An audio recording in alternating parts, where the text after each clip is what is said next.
আরে বাহ, খাবার রেডি আছে দেখছি। এই দাঁড়া, থাম। এই খাবারটা তুই খাস না। কেন ভাবি, কি হয়েছে? এটা আমি তোর ভাইয়ার জন্য রেডি করে রেখেছি। তুই থাম, তোর জন্য আমি অন্য একটা প্লেট রেডি করে আনছি। যতক্ষণ না প্লেট আনবো এই খাবারে ভুলেও কিন্তু হাত দিবি না। আচ্ছা ঠিক আছে।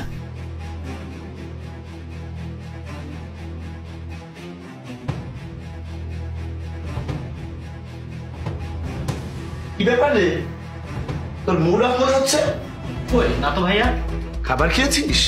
না, ভাবি আর একটা প্লেটে খাবার আনতে গিয়েছে। এখানে তোর সামনেই খাবার আছে, তো ওয়েট করার কি দরকার? না না ভাইয়া, ভাবি তোমার জন্য খাবার বেড়ে রেখেছে, আমার প্লেট আসলে আমি সেটা খাচ্ছি। তুই এটা খা।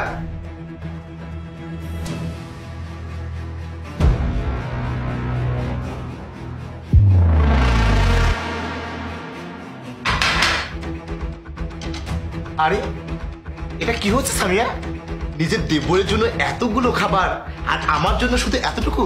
আরে আমি তো ভুলেই গিয়েছিলাম। আচ্ছা দাঁড়াও, আমি আরো এনে দিচ্ছি। ভাইয়া শোনো, তোমার সাথে আমার গুরুত্বপূর্ণ কিছু কথা আছে। হ্যাঁ বল।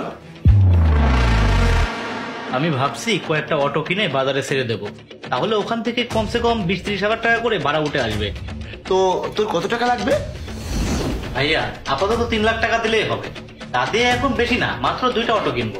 আস্তে আস্তে সুযোগ যখন বাড়বে তখন আরো কয়েকটা কিনে ফেলবো। আর এখন অটো কিনে যে কয় টাকা বাঁচবে সেই টাকা দিয়ে একটা ড্রাইভার ঠিক করবো আর নিজের 1 বছর খরচাপাতি চালাবো।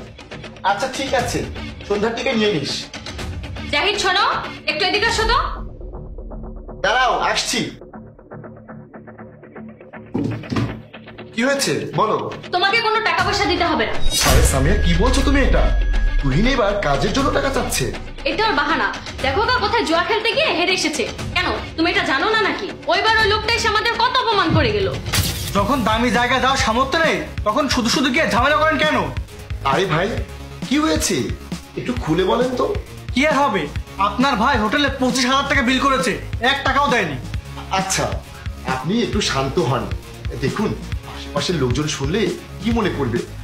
আমি আপনার টাকা দিয়ে দেবো। কি? আমরা কোনো টাকা ফাঁকা দিতে পারবো না। যে খেয়ে এসেছে সেই টাকা দেবে। শুনুন ভাই, আমরা কোনো টাকা মাকে দিতে পারবো না। টাকা তো আমি নিয়ে যাবে, হয় পুলিশ ডেকে না হয় গুন্ডা দেখে। তোমার ভাইয়ের সিগনেচার করা আছে ওই বিলের উপরে। দেখুন ভাই, আপনি একদমই ঝামেলা করবেন না প্লিজ।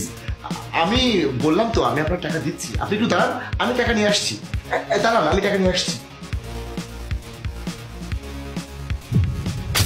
কান খুলে শুনে রাখো সামিয়া, আমি এক টপিকস নিয়ে বারবার কথা বলতে ইন্টারেস্টেড না। ও আমার ছোট ভাই, ওর ভুলগুলোকে বারবার ক্ষমা করে শুদ্ধে দেওয়াটা আমার দায়িত্ব। আর তুমি সবসময় এত টাকা টাকা কেন করো?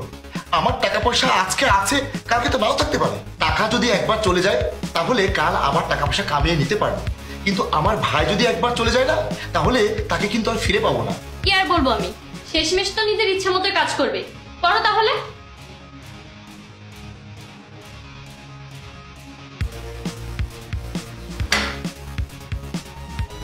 ভাইয়া আজ পর্যন্ত আমি তোমাদের অনেক লস করেছি, কিন্তু এখন আর আমি তোমাদের কোনো লস করতে চাই না।